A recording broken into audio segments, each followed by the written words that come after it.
Fadi TV Fida Queen ayolekedde olusozi Gambalagala. Uganda Police emutaddeko amaanyi ajja kuba akomezebwa mu ggwanga lyattu Uganda. Bintu birimu okufraudinga abantu, okufuera abantu, okusikaminga abantu ensimbi zaabwe.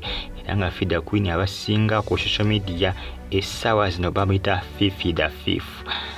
Fifi da Fifu ku mitimbagano egya social media obukadde almost 8 n'okudda waggulu 85 millions and above 85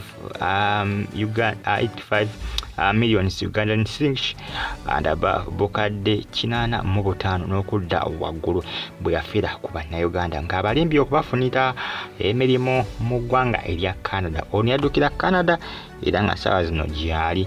Fifi da Queen ayolekedde olusozi Gambalagala. Poliisi emutaddeko amaaso amogi. Ono temwewuunyanga bamukomezza. Omanya abasinga bagamba nti omuntu wabeere Canada simulanga tebamuzza. Kale tujja kulaba abantu bannya abaferebwa abavudde nga basaba poliisi efune engeri eyinza okuba nga ekwatamu Fifi da Queen bamuzze Uganda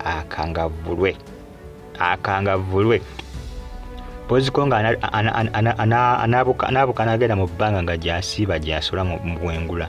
Naye kitali ekyo bajja kumuzza Uganda. Nze mbabuulidde bajja kumuzza Uganda, tajja kukangavvulwa. Fifi da Queen ennaku zino ku social media okumanya ng'omukyalo ono si mwangu, ye teyeefiirayo wadde n'okubadde yabba ban'ensimbi zaabwe. Yapostingayo ne ku social media ku akawunti ye n'apostingayo obufaananyi obugambo. Teyeefiira nayo wadde naye nga bakazi battu bali mu kulaajana. Bannayuganda bangi nnyo bakyalemedde okuba nga munnange beekengera abantu beesiga buli gwe basanze. Bannayuganda beesiga buli gwe basanze. Okwatira omutuno wa millions 15. Just omulaba bulabi ku TV ne ku TV takyana TV gyakola ku Fifi da Queen. Just omulaba bulabi ku social media, ku Facebook, ku YouTube, ku omulaba mu nkambi ya Romantic n'ogamba nti omaze. Gwe omulaba buli okuba nga azannya firimu. Amawulire agatambula galaga poliisi eri mu kubanga ekola ki eteddewo amaanyi ag'enjawulo. Ono okulabika nga akola ki okulabika nga akomezebwa, ate bwana bakomezebwa agenda kukangavvulwa, agenda kuvunaanibwa era emyaka gye bajja omusiba gijja kuweerera ddala. Ate nga kwotadde n'okuba nga aliwa ensimbi ze yajja mu bannayuganda abaddize buli omu essente ze yamuwa.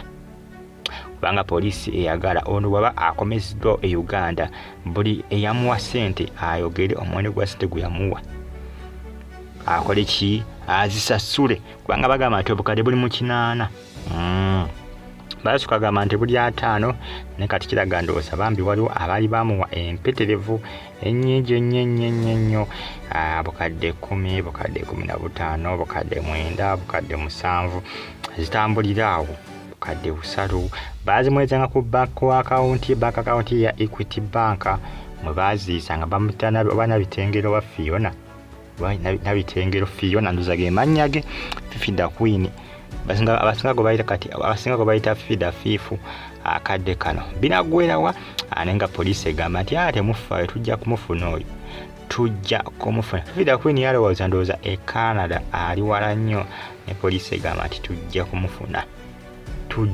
Poliisi oba yagala ejafuna Fifi da Queen zimbabuulire jesi bakolagana poliisi ye Canada kabanoonya omuntu alina details ezimukwatako abagamba nti omuntu bwati ndi bwati ali mu ggwanga lyammwe yafeeza abantu eno mu ggwanga bwetiti omuntu yambeko twagala kubanga akomezewo Uganda avunaanibwe kiba kiwedde. Buuza poliisi ye Canada eyinza okubola okukwata Fifi da Queen. Baana widi abagamba tebadipotinga Abacanada tebadipotinga kale Abakanda tebasaba mu deportinga kale tujja kulaba gye bigenda okuba nga bikomekerera abantu bo bakyawaga. Ono yamaliza n'ennyumba ye gye yali azimba ensimbi bagamba nti yeyagalira ku ezo z'abanne kwe yatoola n'amaliriza ennyumba ye gye yali azimba. N'omwami we amanyikiddwa nga Nsubuga. Omwami we y'Ensubuga yeddira Mamba Nabitengero Fiona ndowooza ge mannya ge Fifi da Queen. Fifi da Queen abasanga bita Fifi da Queen nabitengero ndowooza nabitengero Fiona muge mannya gakozesa era nga abantu abamuyiza ensimbi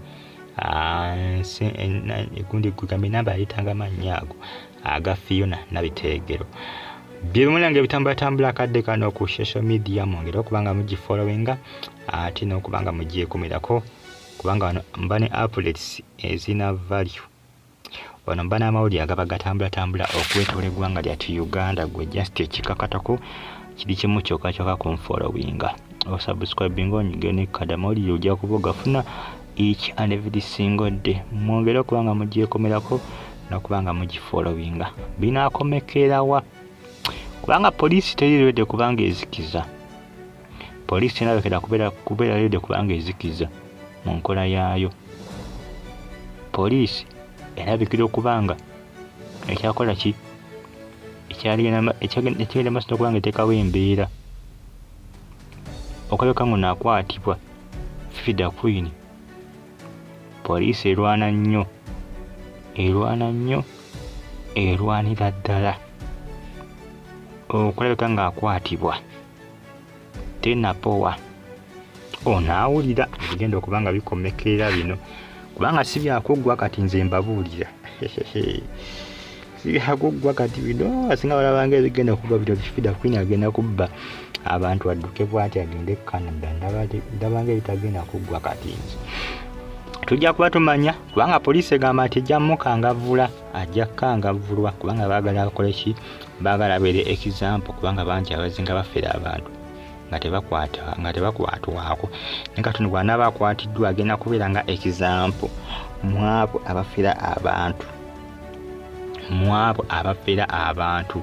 agenda kubeera example yaabwe kubanga ekibonerezo bagenda muwa kiri ekyokwasaako ebiri kibayita nga n'agamba nti ekirabo ojja kukwasaako ebiri kati ye ekibonerezo ajja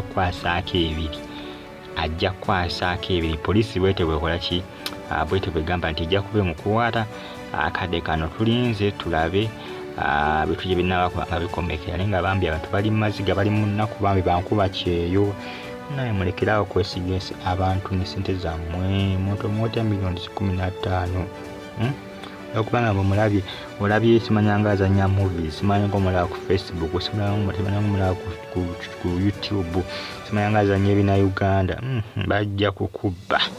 bajja kubabba Bannayuganda bangi basiba bagamba nti mubeere seated ne baali mu kubeera seated Bannayuganda abasinga Uganda abasinga baali mu kubeera seated beera mweteeketeefu beera stand by oleme kuferebwa abafere bangi ku internet kuno era abo tewakutte bulungi babajja kukufera baweza b'emessage wobikoonamu ne baleka kugamba accessing account za bank ne baleka bakunyunyuuta kugamba mwegendereza abafere Fida Queen poliisi emuli bubi